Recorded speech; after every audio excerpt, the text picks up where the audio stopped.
And we're back. We're back.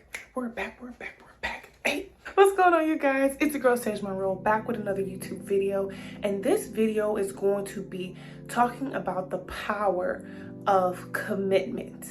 So I'm not even gonna lie, you guys, this video was inspired by the recent breakup between Michael B. Jordan, Lori Harvey. Oh no, somebody give me a tissue. Somebody give me a tissue. I can't. Now, I'm not gonna get too deep into their relationship because as we know, we never really know what's going on in celebrity business. So I don't even want to really touch base and give my full opinion on it. But it really did inspire this video because there's so much power in commitment. So I literally went on Google and looked up the definition of commitment so that we just have a clear understanding of what we're talking about today. When I looked it up, I saw two definitions. The first one is the state or quality of being dedicated to a cause or activity.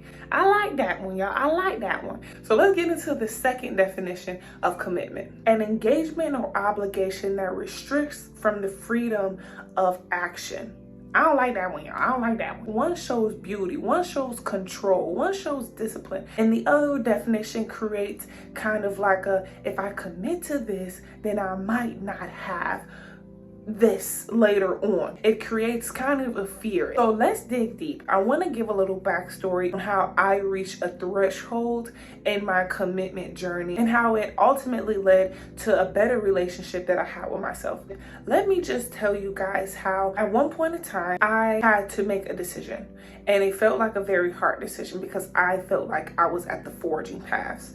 I felt like it was going to either be a freeing experience or an obligation that was keeping me from the freedom of action. I was at this forging of paths where I had to make a decision on whether I was going to commit or if I was going to be in the streets. Okay? And that was a hard decision. Y'all know I was just like, what am I gonna do? What am I gonna do? I had a lot of deep talks with the universe about what decision I should make, which would be the right path for me. And after a lot of discussing and a lot of back and forth between me, myself, and the universe, I came to the conclusion that I had a commitment issue with myself. I wanna let you know that your power to commit is the only thing that is keeping you in between you and your dream life, you and the significant other of your dreams, you and that job, you and entrepreneurship, you and wanting to commit to being a mother and creating life. It is the only thing that is keeping you between stagnation and action. I realized that I did have an issue with committing because I was scared of my own power.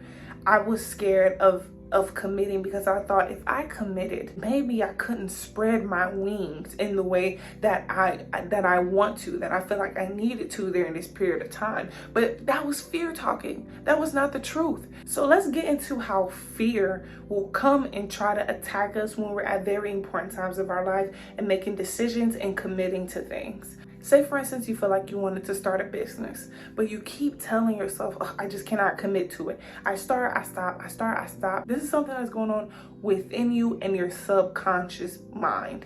Commitment has everything to do with the subconscious thoughts because we will tell ourselves that some of the dreams that we have and some of the goals that we have are unobtainable, but that's not true. We just are scared to committing to them because we're thinking of all the ways that they might not work out. We're thinking of all the things that could go wrong instead of letting go and letting life just flow. The lack of commitment can come from self-doubt, lack of self-love, lack of self-confidence, and this was something that I was personally going through myself.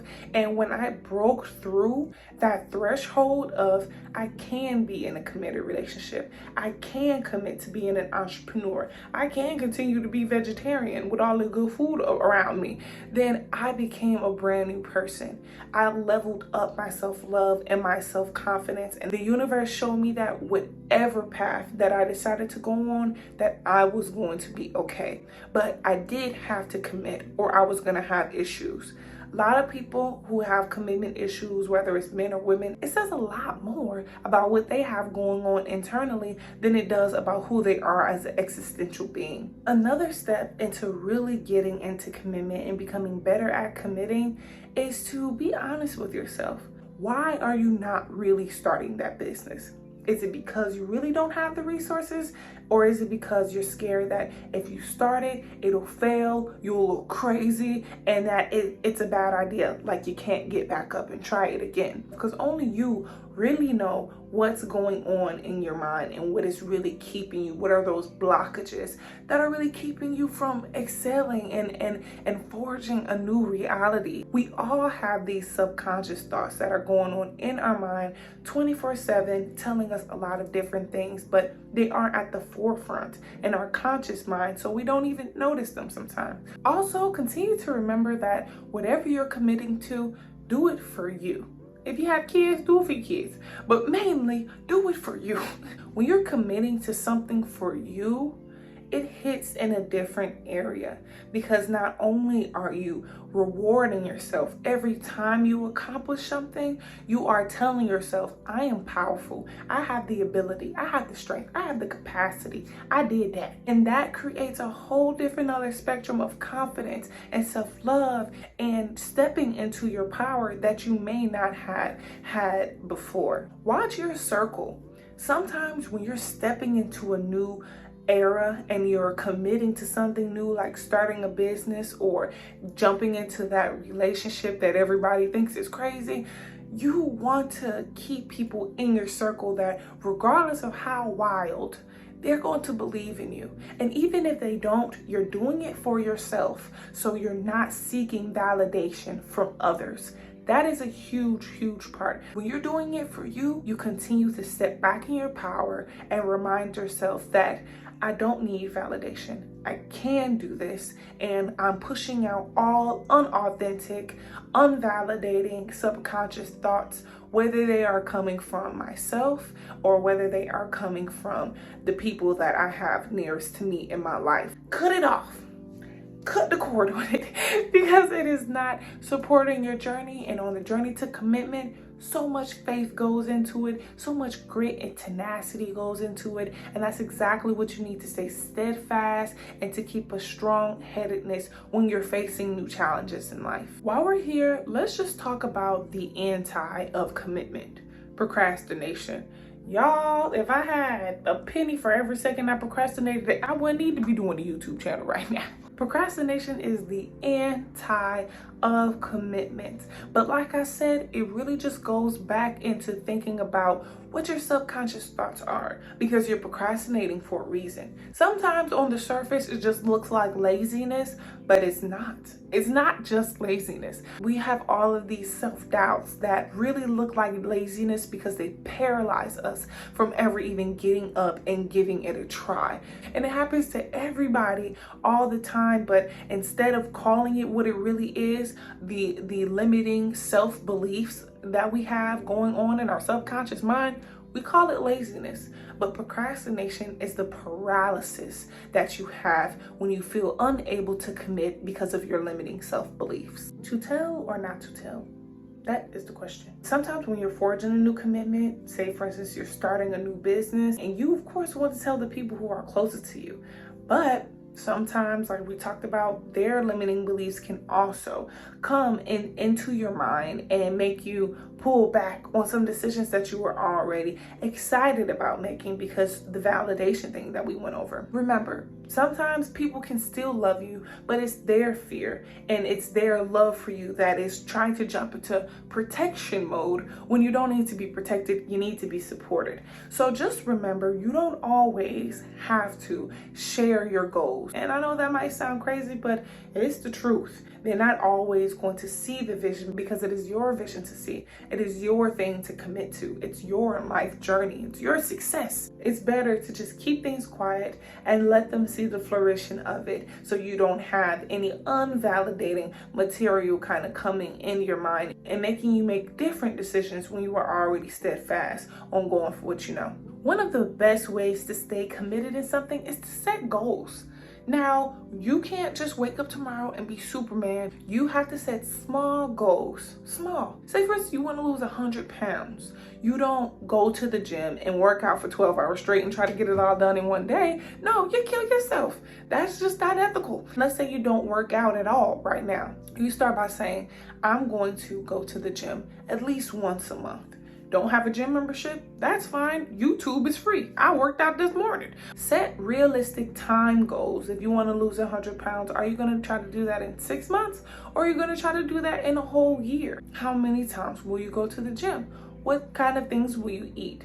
Will you do a detox for one of those months? These are just small goals that will lead you up to your big goal. Remember that you are only in competition with yourself. This is your journey.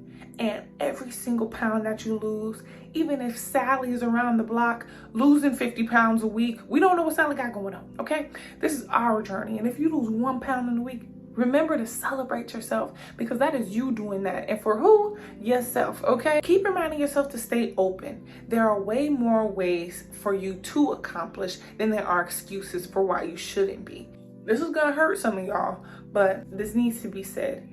Stop attaching your commitment to your emotions, because you're not going to feel like doing things sometimes, but that doesn't mean that you give up on them. Relationships, for instance.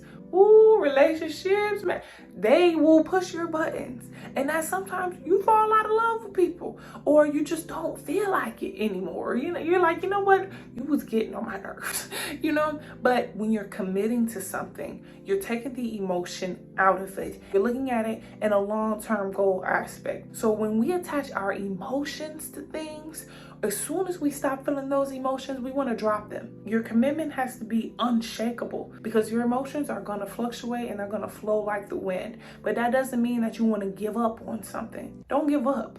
Just refocus your attention to your long-term goal. Just get on with it. Take the leap. Don't be scared to just try it out. Hopefully you'll know deep down when it's time to cut the cord on things, because don't get me wrong, there are times where we need to let go and we need to start and forge another chapter where things are just no longer serving us, which is completely understandable. But just get on with even attempting it. I know for a long time I kept telling myself I want to get into my yoga journey more. I've just said, you know what? I'm not even going to think too hard about it. I'm going to do it. I'm going to do it. I want to be a woman of action. I want to be a woman of her word and integrity. So if I say I'm going to do something, I'm going to do it. So sometimes we scare ourselves out of committing to a situation because we give ourselves too much time to go back and forth on the logistics. Do it. You only got one life to live. Do it.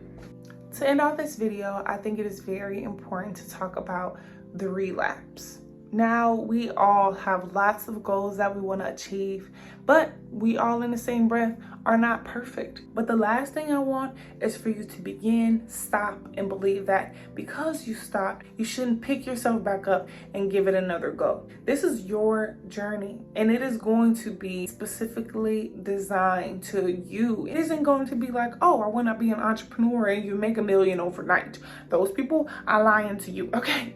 But it is going to be your journey, so just love every second of it. When you come to a point where your passionateness about your goal is starting to subside, go to the spiritual gym.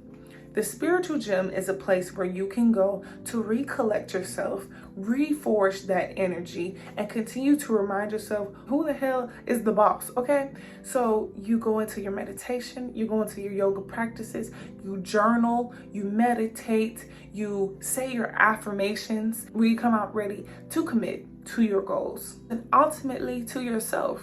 A commitment isn't always a walk in the park, but when I tell you this is the most rewarding thing that you could ever bless yourself with. So just remember, stay steadfast in your journey, keep that tenacity, go to the spiritual gym, and just get it over with already. I believe in you. Hope you guys like this video. It was on my heart to really put it out there, and I know someone listened to this today and hopefully got something, out of it to where they're like, you know what, Sage, you're right. I can do this. Let me stop playing with myself, because I am that girl, or I am that guy, or I am anything in between. I really appreciate you for tuning into this video today. Give yourself a pat on the back, because you were doing this for you, not me. but you're doing this for me too. Hey girl. I definitely hope to see you back in my next video. If you haven't subscribed already, what you waiting for? What you waiting for? Subscribe to your girl Sage Monroe. I'll be back every single Sunday delivering new hot content based on femininity, travel, and self-care. So definitely make sure to tune in. Select that notification button as well, so every Sunday you'll see when I'm posting. Don't forget to like and comment below. I'll see you guys in my next video.